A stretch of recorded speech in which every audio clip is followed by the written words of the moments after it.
I guess it's pretty much what I expected in some ways, but I don't know. A lot of it, like the motion to dismiss and things that he was trying to argue that just kind of don't make sense. I just find it just seems to get left out every time we walk in here. They use words like detaining children and neglect. Fact of the matter is, my 2 kids are missing. They're gone. They're not here. My daughter's birthday just passed for the second time without my kids being here. So I just don't understand how all that kind of gets left out of this.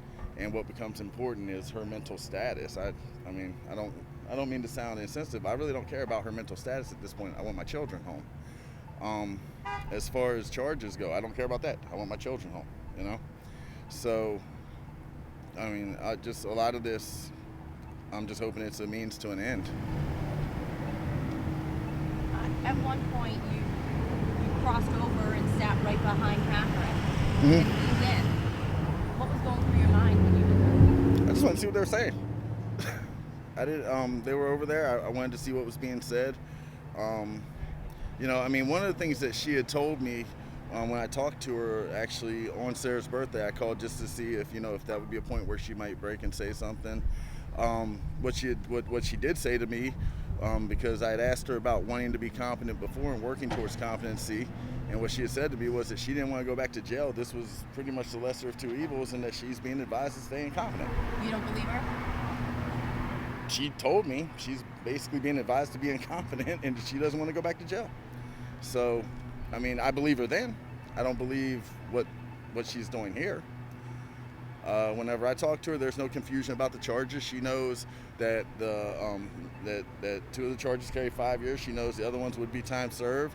I told her that basically if she were to come forward and the kids were okay, if anything she says is true, and she brought them home, I've talked to the state's attorney's office. They would drop all other charges to bring my kids home. She was told apparently by her attorney, what she said was false, and said that they're going to bring all kind of other charges against her to make sure she stays locked up even if they come home, and that she's to remain incompetent. Those are her words, not mine. You called her on Sarah's birthday? Yes.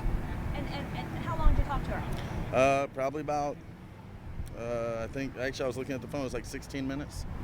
And the point was, again, I missed that. I mean, the conversation started basically where it was more or less, just about Sarah's birthday coming up. She asked me about my oldest son's birthday who passed, and I explained to her, as I do always, I'm not answering any questions about him till the other 2 are home. If she cared about him, then she would bring the other 2 home. He's distraught just like everybody else. And then it was a matter of her saying that they couldn't be picked up without her, and I said, if you tell me where they are, I don't care who has them. Believe me, they'll be picked up.